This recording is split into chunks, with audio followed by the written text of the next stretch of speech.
atmosférica, poluição das águas, queimadas e desmatamentos, problemas ambientais que, segundo o IBGE, afetam a maioria dos municípios brasileiros. É nesse cenário que a Universidade Federal de Pernambuco, uma das universidades de referência no país, está completando 74 anos. Se as questões ambientais estão entre nossas urgências contemporâneas, que diálogo o ensino público superior está mantendo com elas? E, mais particularmente, como a UFPE se coloca neste tema com pesquisas e ações. O entrevistado de hoje, do Opinião Pernambuco, é o vice-reitor da UFPE, Moacir Araújo. Vice-reitor, muito obrigada pela presença hoje aqui no Opinião Pernambuco. E antes da gente começar a falar especificamente sobre as ações da UFPE relacionadas ao meio ambiente, eu queria trazer para o senhor algumas perguntas que dizem respeito às universidades públicas de um modo geral. E a primeira pergunta é: como é que essas universidades hoje estão inseridas na questão ambiental brasileira? Boa tarde, Stella. Muito obrigado pelo convite, né? É um grande prazer estar aqui conversando com você, com todos os que assistem a Opinião Pernambuco. Esse programa importantíssimo, né? Já estivemos aqui em outras ocasiões também, e é sempre bom ter essa possibilidade, né, de aproveitar a comunicação pública, né? Isso aí é fundamental, então fica já o registro, né, e os parabéns pelo programa, que é um sucesso, não tem a menor dúvida, e incrível, porque está cada dia mais na mídia, né, a opinião, então isso é uma coisa que é um orgulho também para a nossa instituição, para a nossa UFPE, né? Bom, eu vou traçar um quadro um pouco mais geral, sabe, Stella, para depois a gente chegar assim, na questão das universidades públicas. Eu queria resgatar um pouco tudo o que aconteceu para essa afirmação da questão do meio ambiente, da sua importância, né? E que se deu muito a partir de uma percepção macroeconômica da importância de inclusão do verde, né? Da ecologia nos paradigmas. Eu acho que todos se lembram da crise de 2008, 2009, aquela crise que abalou, né? A crise das hipotecas americanas. Ali começou a acender um sinal amarelo que existia algo de muito estranho no reino da Dinamarca, digamos assim, né? Então, precisávamos realmente começar a pensar nisso. Não que o movimento ecológico não tivesse a luz já vermelha acesa há muito tempo, mas do ponto de vista de economia, né? E é muito difícil a gente falar de ecologia sem falar de economia. Isso aí começou naquela época, que foi se reforçando esse movimento, e hoje em dia a gente vê, com a pandemia, né, que foi um ingrediente que catalisou esse processo, uma nova forma de incorporar na nossa economia o que nós estamos chamando de bioeconomia, né? Então, só para dar dois exemplos para você. Um primeiro, no último dia 14 de julho, mais de 15, quase 20, né, ex-presidentes do Banco Central brasileiro, né, ex-ministros da Fazenda assinaram uma carta, né, olha só, né, de todas as tendências políticas, assinaram uma carta chamando a atenção para a necessidade da incorporação da economia verde, né, para a próxima fase do planeta. Isso localmente, e agora, recentemente, também no dia 4 de agosto, se não me engano, um importante periódico inglês lançou uma editorial, né, o The Guardian, que é um periódico inglês muito crítico, aliás, lançou um editorial assinado pelos 100 maiores economistas do mundo, né, chefiados lá, encabeçados pelo Joseph Stiglitz, né, prêmio Nobel, mas tem pessoas como a Júlia Cagé, por exemplo, lá de Paris, etc., e que dizem que nós estamos caminhando para o fim da economia do carbono, tá certo? Que essa economia que foi baseada toda a história recente da humanidade, e nós precisamos, de fato, falar de bioeconomia. Então, essa ligação entre a economia e a ecologia está se dando de uma forma muito acelerada, sobretudo depois desse questionamento, né, que a pandemia nos trouxe, porque com certeza, viu, Estela, a economia que nos trouxe até agora não vai ser a mesma economia que vai nos tirar dessa situação, certo? Então, a gente sabe perfeitamente, né, que essa contaminação zoonótica, eu acho que a gente pode chamar isso, né, ela se dá em muito pelo nível de agressão do meio ambiente, certo?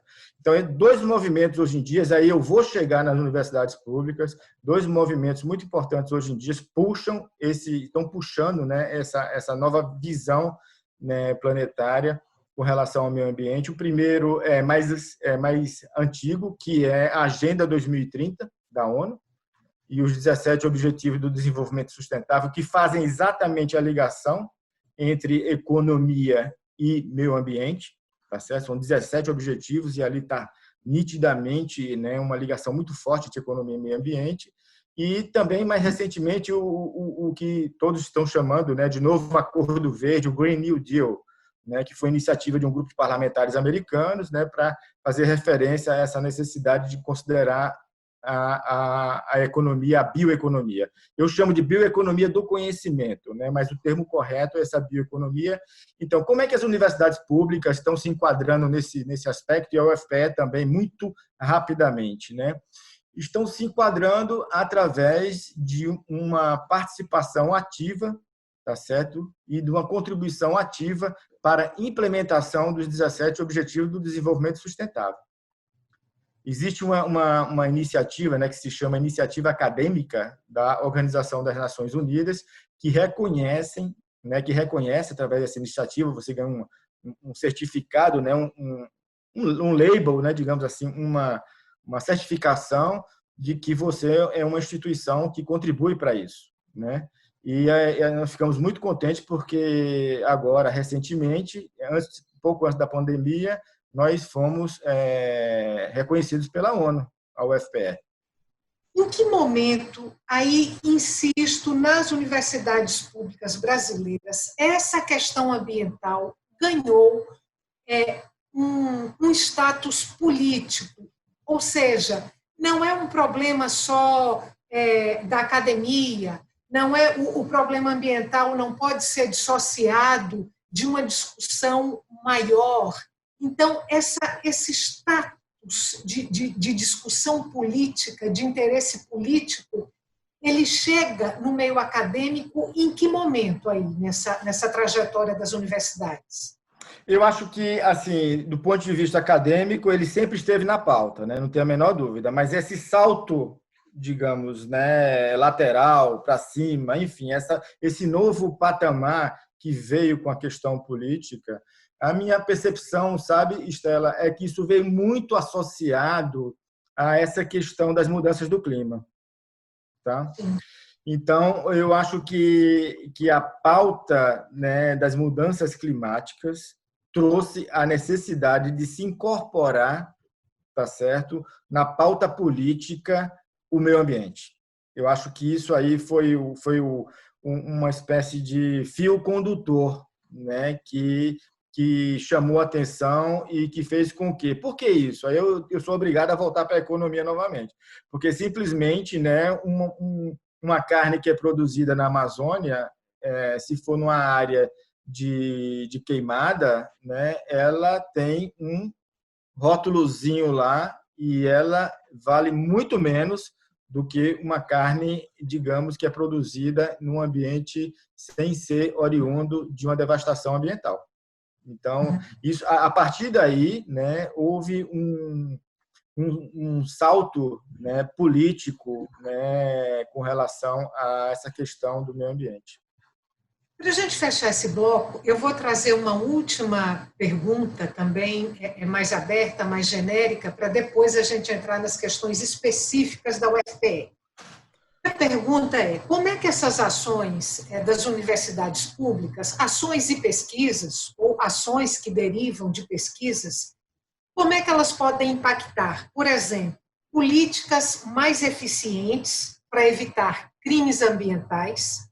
Como é que podem impactar programas voltados para a conscientização das populações e ainda como podem impactar ações propriamente ditas de gestão ambiental. Eu acho que assim a grande missão e a grande contribuição, né, do ensino superior, em particular das universidades públicas, com relação a esses 3 pontos que você colocou, é, primeiro, né, produção científica, não tem a menor dúvida, porque isso é o que dá base de toda a elaboração de políticas ambientais. Agora, para isso, nós teríamos que ter políticos que prestem atenção e que reconheçam o valor da ciência. Isso é outra coisa também que veio fortemente agora com a pandemia, né? Enfim, né? Os países que menos consideraram a sua base científica são aqueles que estão com mais dificuldade agora de enfrentar, né, todos essas. Nós tivemos agora 100.000 mortes, né? A universidade, inclusive, declarou luto no nosso UFPE, né, por 3 dias, enfim. Então, a primeira coisa é a produção científica de base, tá certo? A segunda coisa é a capacitação. Tá certo? A capacitação é fundamental porque a formação de cidadãos, sobretudo para esse novo momento que nós vamos passar agora, necessita de uma formação de sustentabilidade. Então, essa é uma palavra-chave, né? Eu acho que isso aí passa por toda a formação. Inclusive, nós estamos agora trabalhando, né? Nós vamos falar das ações mais específicas, trabalhando na questão de inserir, né, os 17 Objetivos do Desenvolvimento Sustentável na pauta de todas as aulas, né, os cursos, etc. Então, a formação de novos cidadãos e cidadãos que se pautem pela sustentabilidade é fundamental. E uma terceira também, né, dentro daquele espírito de universidade e sociedade, de trazer a sociedade para dentro da universidade e levar a universidade para a sociedade, um terceiro aspecto também são todos os projetos que a universidade tem, né, de extensão, né, esses projetos que se relacionam diretamente, né, com os movimentos sociais, com o mundo do trabalho público, privado. Então, aí tem que ter em todas essas ações o ingrediente da sustentabilidade. Então, eu acho que esses são 3 pontos que são fundamentais e que respondem bem, né, a esses novos desafios aí que você colocou. Vice-reitor, vamos fazer um intervalo curtinho e depois do intervalo a gente volta aí sim para falar especificamente da Universidade Federal de Pernambuco. Com certeza. Você que está aí, a gente volta já.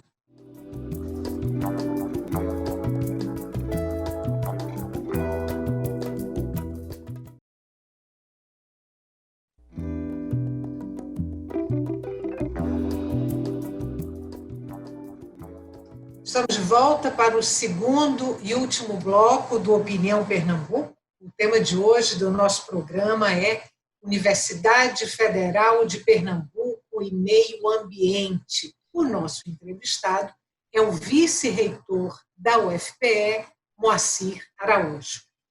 Vice-reitor, vou pedir para o senhor agora destacar quais são os projetos dentro da Universidade Federal relacionados às questões ambientais que o senhor considera projetos de ponta, projetos estratégicos, projetos importantes para a universidade, para o país, enfim. Ótimo, Estela, muito pertinente. Vocês se lembram, né, que ontem, eu acho que todos estavam acompanhando, a nossa universidade completou 74 anos, né? Fizemos uma bela solenidade ontem à tarde, né, com testemunhos de parlamentares, enfim, né? E foi muito legal porque você começa a perceber como a universidade tem essa magia de atrair as pessoas. As pessoas todas guardam muito boa recordação, né, da sua passagem na universidade. E eu resgatei ontem uma historiazinha, né, um depoimento do Mozart, que foi nosso reitor há uns 3 dias atrás, em algum periódico, não me lembro qual, que ele falava dos 3 engenheiros das últimas gestões, né? Ele, o professor Mozart, professor Amaro e professor Anísio brasileiro, né, nosso último reitor. E associavam uma letrinha, associava a letra I a cada uma dessas fases, né? A internacionalização, que veio com o Mozart, né, o professor Mozart, avaliação externa da nossa universidade, a interiorização, que veio com o professor Amaro, né, e a inovação com o professor Anísio Brasileiro. E eu citei ontem, né, eu queria repetir essa reflexão aqui, que sem a menor pretensão de saber o que vai acontecer no futuro, eu diria que a nossa letra dessa gestão, né, e eu acho, inclusive, das próximas gestões, é o S. É o S de sustentabilidade, né? A gente volta para essa tecla de sustentabilidade, porque mais do que nunca não tem outra saída que não seja através da sustentabilidade, né? A sustentabilidade ambiental assume um papel, né, de carro-chefe disso tudo. Então, nós começamos desde de outubro, eu e o professor Alfredo, nosso reitor, né, com uma série de medidas para recolocar a nossa universidade nos caminhos da sustentabilidade, tá? E da questão ambiental. A primeira delas foi, de fato, né, uma decisão nossa de mudar a matriz energética da nossa universidade, tá? Então, nós estamos investindo cerca de 5,2 milhões de reais em energia fotovoltaica, tá certo? Isso aí já está sendo contratado. E só para ter uma ideia, Estela, isso vai nos ajudar a economizar cerca de 400 a 500 mil reais por mês de energia elétrica, né?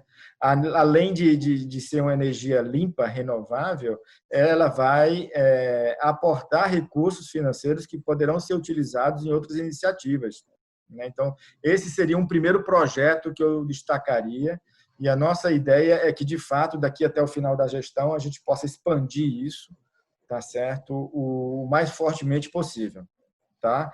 Então, a mudança nessa transição de matriz energética é uma coisa que está na nossa pauta e que tem tudo a ver com a questão ambiental. Um segundo projeto também que eu destacaria é o Berço. Berço com S, viu, minha gente? BERSO, né, que é coordenado pelo professor Rômulo Menezes, do Departamento de Energia Nuclear, lá do nosso CTG, né, o Centro de Tecnologia e Geociências, lá da universidade. Mas o que é o Berço, Moa? O Berço simplesmente é uma série de iniciativas coordenadas para tratamento de resíduo sólido. Assim, eu acho que todos podem imaginar a quantidade de resíduos, né, que nós geramos por dia na nossa universidade, tá certo? Resíduos orgânicos, as podas das árvores, etc. Enfim, tudo isso, assim, em sua grande maioria, até pouco tempo atrás, estava sendo direcionado para aterros sanitários, tá? E a universidade pagava por isso, né? Caro. Então, o Berço é esse projeto integrado que faz com que a gente utilize todos esses resíduos orgânicos, né? E também óleos, o que são utilizados nos restaurantes universitários, nas cantinas dos centros, etc., e transforme isso em energia, tá? Então, isso aí é muito interessante. Para vocês terem uma ideia, isso vai representar mais de R$ 1 milhão de economia para a universidade, né? A utilização disso, além da questão de você não jogar fora, né, essa quantidade de resíduo que termina finalmente gerando metano, que é um gás de efeito, né, estufa, como o CO2, agora muito mais nocivo do que o CO2. Porque esses resíduos, quando vão para o aterro, eles ficam, né, gerando gás ali e a gente propõe utilizar esse gás. Então, isso está sendo feito, né, mas tem uma componente também de capacitação, ou seja, de formação de recursos humanos, tá certo? E também de formação de recursos humanos fora da universidade. Isso é muito importante. A nossa cidade universitária, o campus aqui de Recife, né, o campus circulam 40 mil pessoas, né? Se você começar a observar, por exemplo, os municípios do estado de Pernambuco, os 183 municípios, a nossa cidade universitária é maior do que praticamente 140 municípios do estado de Pernambuco. Ou seja, nós temos uma cidade, né, que é maior do que 140 municípios. E isso aí, né, assinamos recentemente, há uns 15 dias atrás, um convênio de cooperação com a Secretaria de Meio Ambiente, né, e Sustentabilidade do estado de Pernambuco. Então, nossa ideia é levar esse saber fazer, né, para os municípios do estado de Pernambuco. Se nós conseguirmos já fazer com uma cidade de 40 mil habitantes, nós conseguiremos capacitar, nós conseguiremos aproveitar, né, desenvolver tecnologia para que a gente possa fazer isso com todos esses municípios. Então, isso é um outro ponto muito interessante e importante dessa política, né, de meio ambiente da nossa universidade. Eu vou trazer aqui dois projetos que vão um pouco numa outra direção, que tem um diálogo mais amplo com a comunidade, de um modo geral, com o país. Um é aquela inserção da UFPE quando houve aquele acidente ecológico, aquele derrame de óleo de petróleo no litoral nordestino.